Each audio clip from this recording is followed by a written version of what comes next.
Eh, Esto de estar preparándome para recibir una hija, te hace pensar una cantidad de cosas que antes no pensaba.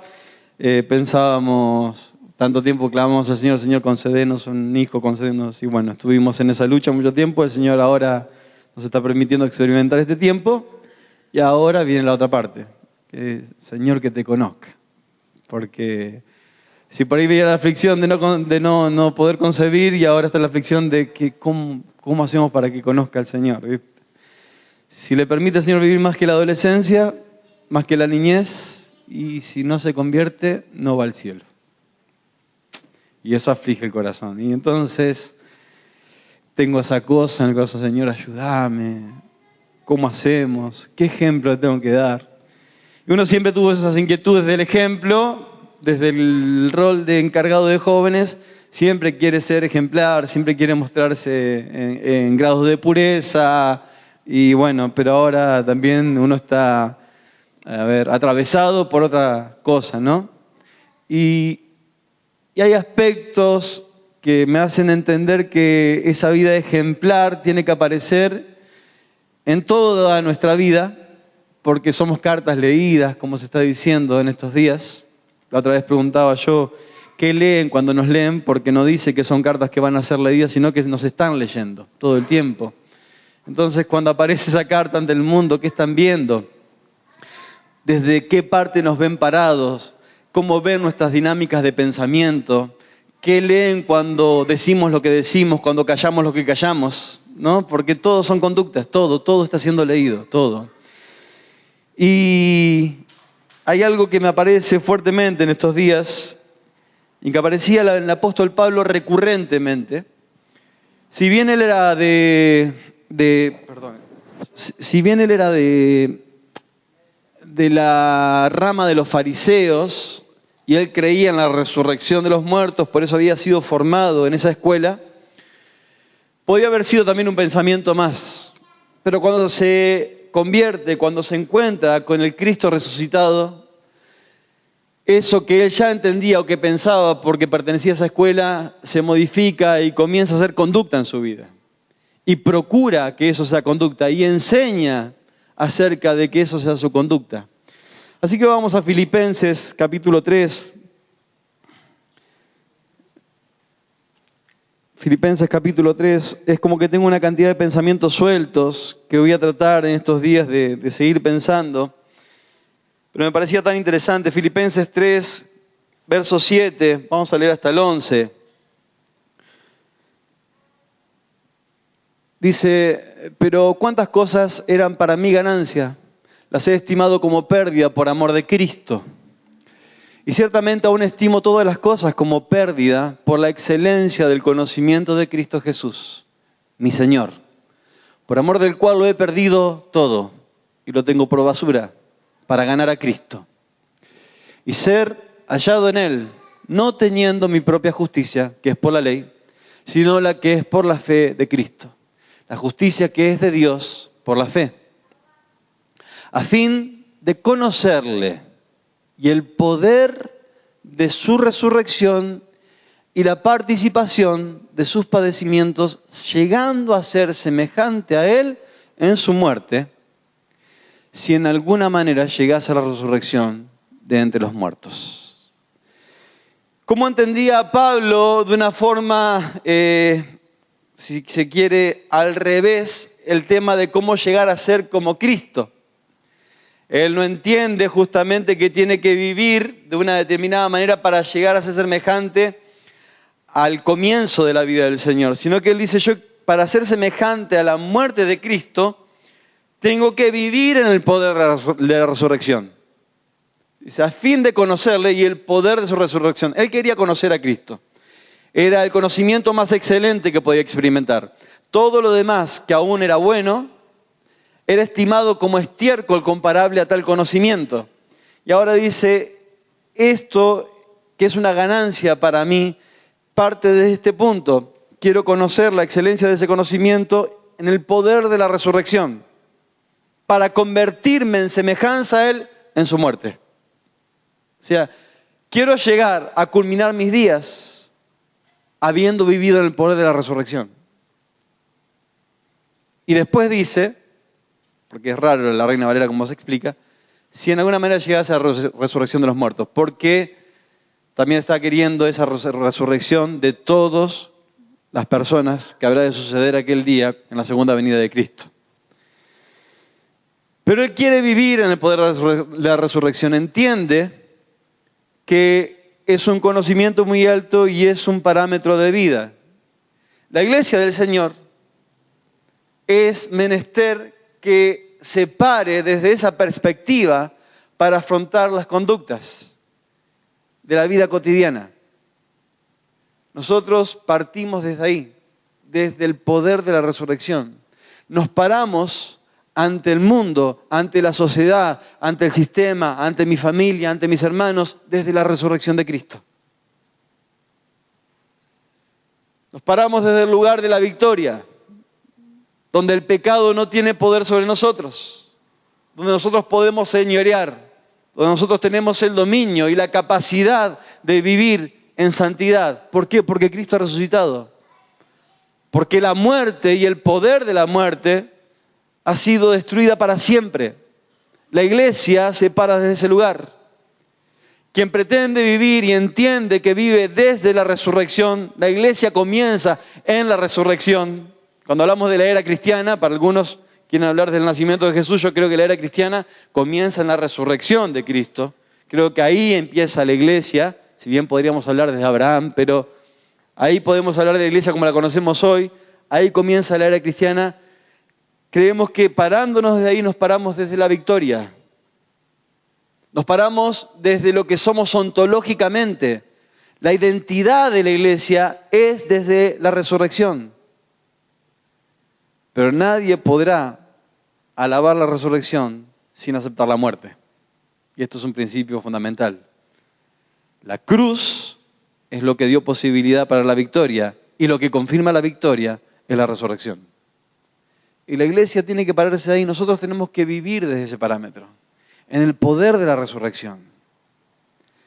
El poder de la resurrección significa que estamos por encima de lo terrenal, que estamos por encima de lo natural, que estamos por encima de lo efímero, que estamos en terreno sobrenatural. Que las cosas de esta tierra no son las que nos van a tener entretenidos. ¿Por qué? Porque Cristo ha resucitado. Y esta es la gran noticia de la iglesia. Este es el evangelio de la iglesia. Cristo murió y resucitó. Y esto es algo que estremece al mundo. En la Biblia dice que trastornamos el mundo con este mensaje. Los sistemas entran en debilidad ante la noticia de que Cristo ha resucitado. Pablo, hablando acerca de esto a los Corintios, de la resurrección, en un momento dice: en el caso de que no haya resurrección, entonces ¿saben qué? Comamos y bebamos que mañana moriremos. Los parámetros de la vida son solamente efímeros, terrenales, se terminan y queda todo acá. No hay un para qué vivir, no hay un propósito trascendental. Pero la iglesia no vive en este mundo natural, sino que tiene una patria celestial. Nosotros vivimos en el terreno sobrenatural, vivimos en el terreno de la victoria, vivimos en el terreno de la santidad, vivimos en lo eterno. Eso nos hace pararnos desde otro lugar y enfrentar la vida con otra cualidad.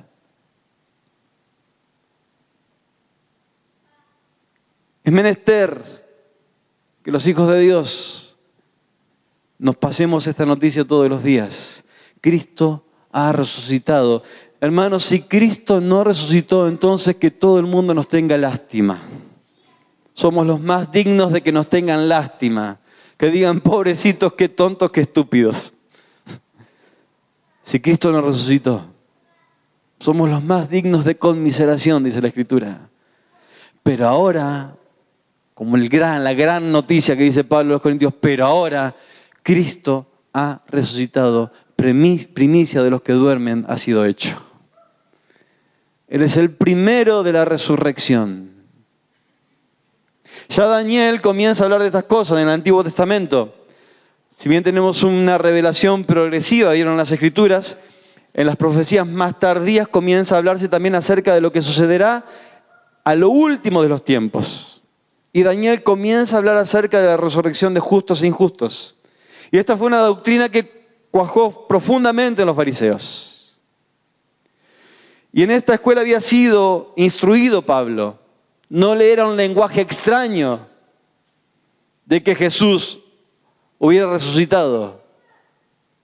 Pero este estaba en un momento de su vida, cuando todavía lo conocemos como Saulo. En realidad es lo mismo, Pablo es la traducción y nada más. Saulo es Saúl del hebreo, nombre que tenía él. Y dice que él respiraba amenazas y muerte, unos pulmones espectaculares tenía el apóstol Pablo. Él respiraba así, tenía permiso de los principados para perseguir a la iglesia y en un momento va camino a Damasco y se encuentra con el Cristo resucitado. Aquello que no era desconocido ahora se le hace real. No es una información, no es algo que sabía, no es algo que le habían contado. De repente desaparece a ese que él perseguía. Él sostenía que estaba muerto.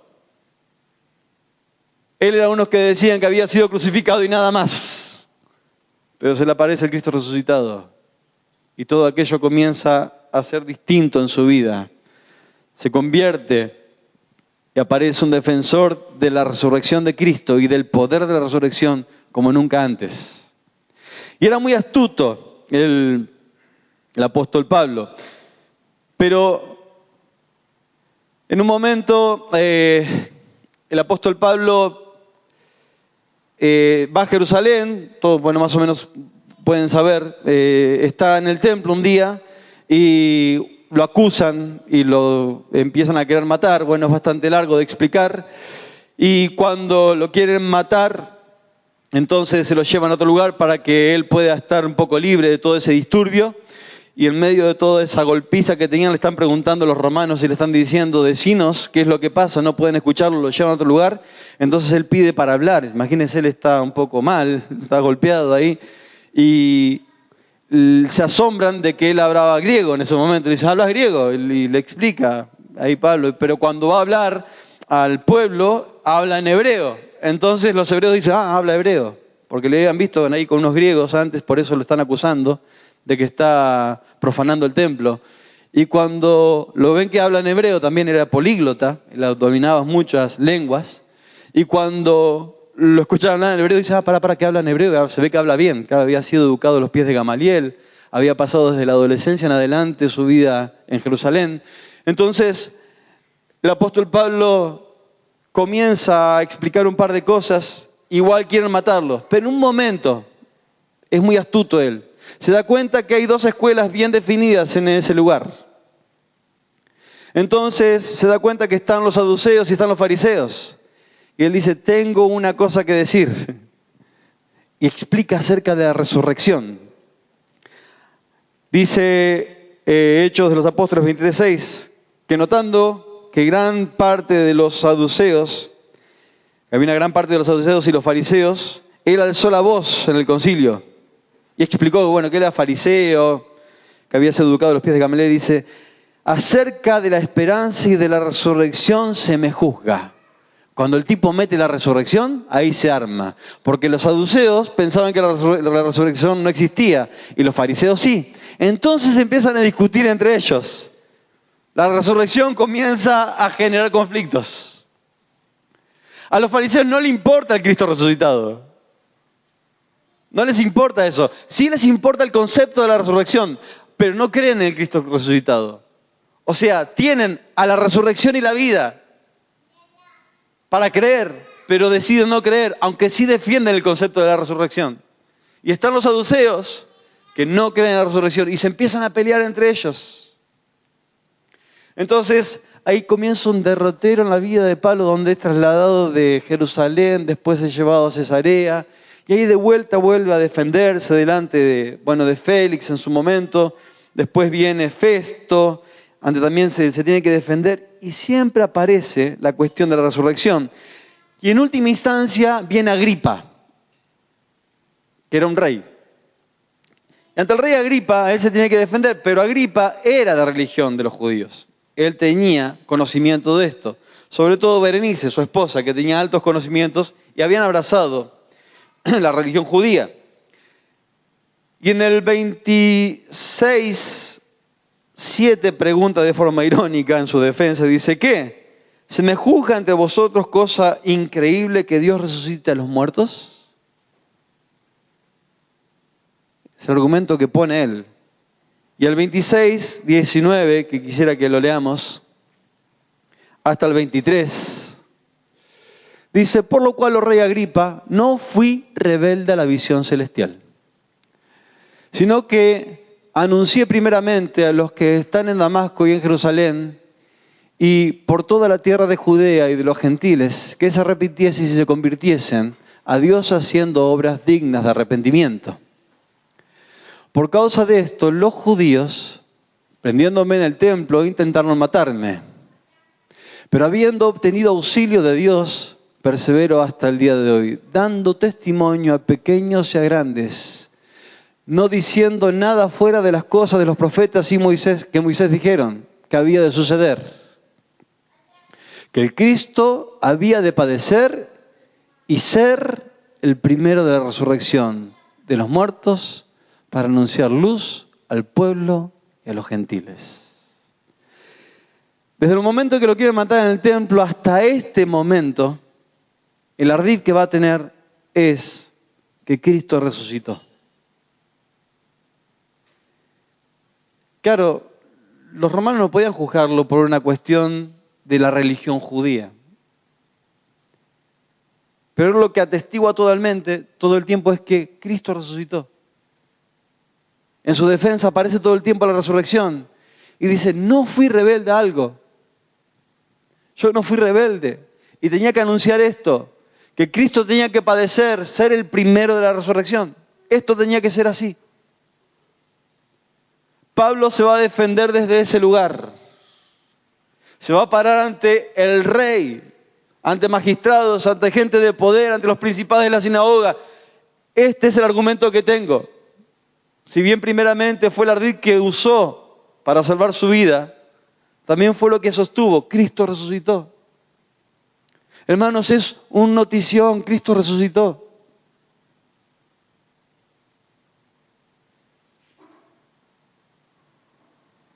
Ese es el argumento del poder de la iglesia. Suelto los dolores de la muerte, puesto que ella nunca podía retenerlo. El poder, el pecado, la muerte no tienen, el poder del pecado y la muerte no tienen poder sobre Cristo, y la iglesia es el cuerpo de Cristo y el cuerpo de Cristo vive en la resurrección. Partimos desde la victoria de Cristo. Partimos desde parámetros eternos. Parados desde ese lugar hay un parámetro de conducta que se lee en nosotros. Que no somos de este mundo, que no pertenecemos a este mundo, que no somos de esta patria, que abrazamos a Cristo, la santidad y la vida eterna. Nuestra patria es celestial. Y el mundo está queriendo vernos así. En un momento, cuando Cristo resucitó, hay dos discípulos que están camino de Emaús. Uno creo que se llama Cleofas. Y van caminando ahí y dice que están tristes. Y ya han recibido la noticia de que algunas mujeres han ido al sepulcro y no lo han encontrado. Y que hay un ángel que les ha testificado que Él no está muerto, sino que Cristo vive. Y estos dos discípulos camino de Emaús se han enterado de esto. Pero están tristes, van por el camino de Emaús, han recibido la noticia, pero siguen tristes y afligidos. Y el mundo los está viendo, a discípulos de Jesús, camino a Emaús, que han recibido la noticia, pero están viendo a discípulos tristes y afligidos, vencidos, en postura de derrota. Y en ese momento, cuando van, se pone Jesús a la par de ellos, el Jesús resucitado, y comienza a caminar con ellos. Y le dice a Jesús, ¿qué pasa que están afligidos y tristes, así con cara de derrotados? ¿Sí? Y ellos le van a dar un argumento a Jesús, le van a decir, ¿qué? ¿Sos el único forastero que no se enteró lo que pasó en nuestras tierras estos días? ¿Qué pasó? El Cristo, Jesús, el que nosotros creíamos que era el Cristo, fue crucificado. Ah, mirá vos. No, el que había sido crucificado le están contando que había sido crucificado. ¿Ah? mirá, y Jesús sigue caminando con ellos. Y están afligidos. Y ellos dicen, nosotros pensábamos que era el Cristo, pero ya es el tercer día de su muerte. Y van caminando ahí. Y Jesús le dice algo que es fuerte. Lucas 24:25 dice, insensatos y tardos de corazón para creer. Insensatos y tardos de corazón para creer. Les explica desde Moisés hasta los profetas y todo en adelante que todas estas cosas eran necesarias que pasara el Jesús o el Cristo. Están afligidos, ya recibieron la noticia de que Él está vivo y siguen en esa condición, insensatos y tardos para creer. A veces nos pasa o suele pasarnos que nos cuesta entender y caemos en la insensatez y nuestro corazón va tarde a comprender que Cristo resucitó, de que tenemos el poder de Dios, que el mismo poder que levantó a Jesucristo de entre los muertos es el que ahora opera en la iglesia de Jesús. De que somos el cuerpo de Cristo, que en nosotros opera ese mismo poder que Cristo ha vencido y nosotros hemos vencido con Él. Hermanos, no seamos insensatos, tontos, estúpidos, esta es la traducción, y tardos para creer. Jesús resucitó y tenemos toda potestad en el Hijo resucitado para hacer su obra, para hacer las maravillas de Dios acá en la tierra, cosas mayores que las que Él hizo. Esto, decía Él, haríamos nosotros. Tenemos que vivir en el poder de la resurrección. Desde ahí parte nuestra conducta como iglesia del Señor. Abrazando la cruz, muriendo cada día y experimentando el poder de la resurrección en nosotros. Amén. Ellos tenían esta noticia. Tomás, un discípulo, había caminado con el Señor, también recibe la noticia. Le dicen, ¿ha resucitado? No, yo si no veo, si no palpo, si no toco las heridas, yo no creo. Y viene Jesús y dice, dale, vení, toca, mira. Él toca y dice, la respuesta que es espectacular, es para hacer toda una predicación acerca de esto que dice Tomás, dice, agarra y dice, Dios mío, Señor mío, ¿no? Dice, es una respuesta tremenda. Y dice, porque viste, creíste, bienaventurados los que no vieron y creyeron. Cristo resucitó y lo creemos, lo creemos. Es un fundamento de la iglesia, Cristo resucitó.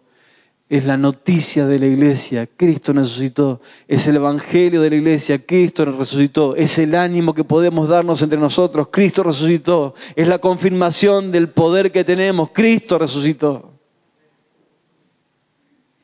Que nadie nos tenga lástima. ¿Para qué? Tenemos que pararnos ahí para ser semejantes a Él en su muerte.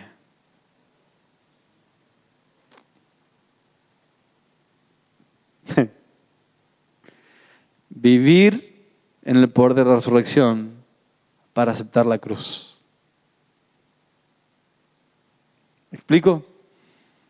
Vivir en el poder de la resurrección para aceptar la cruz.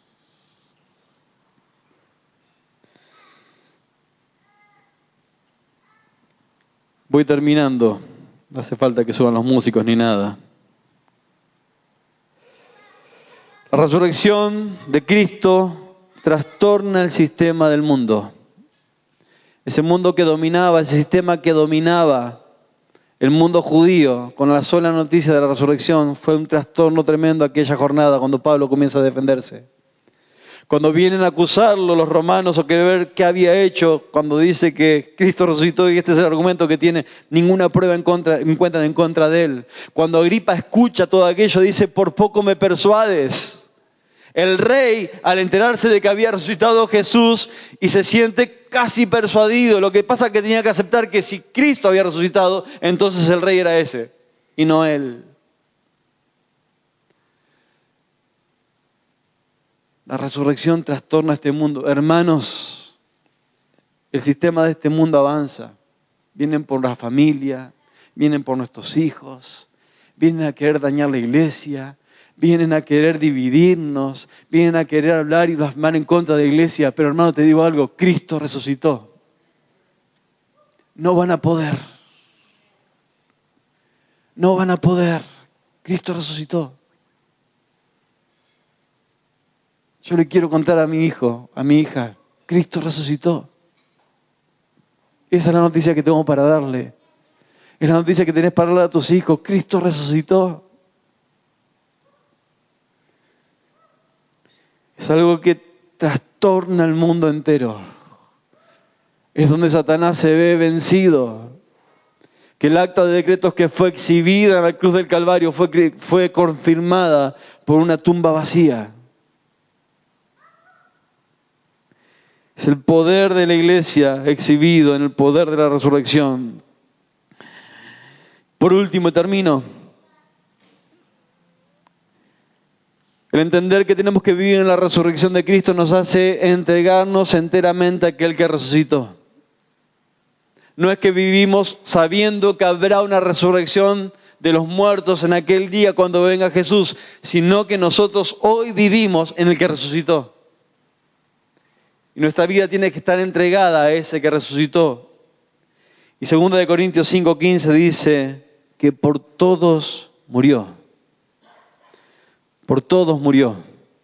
Para que los que viven, nosotros, los que tenemos vida, ya no vivamos para nosotros, sino para aquel que murió y resucitó por nosotros.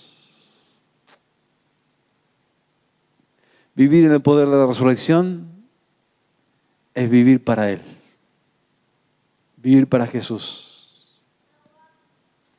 Es salirnos de los parámetros de lo terrenal para pisar lo eternal.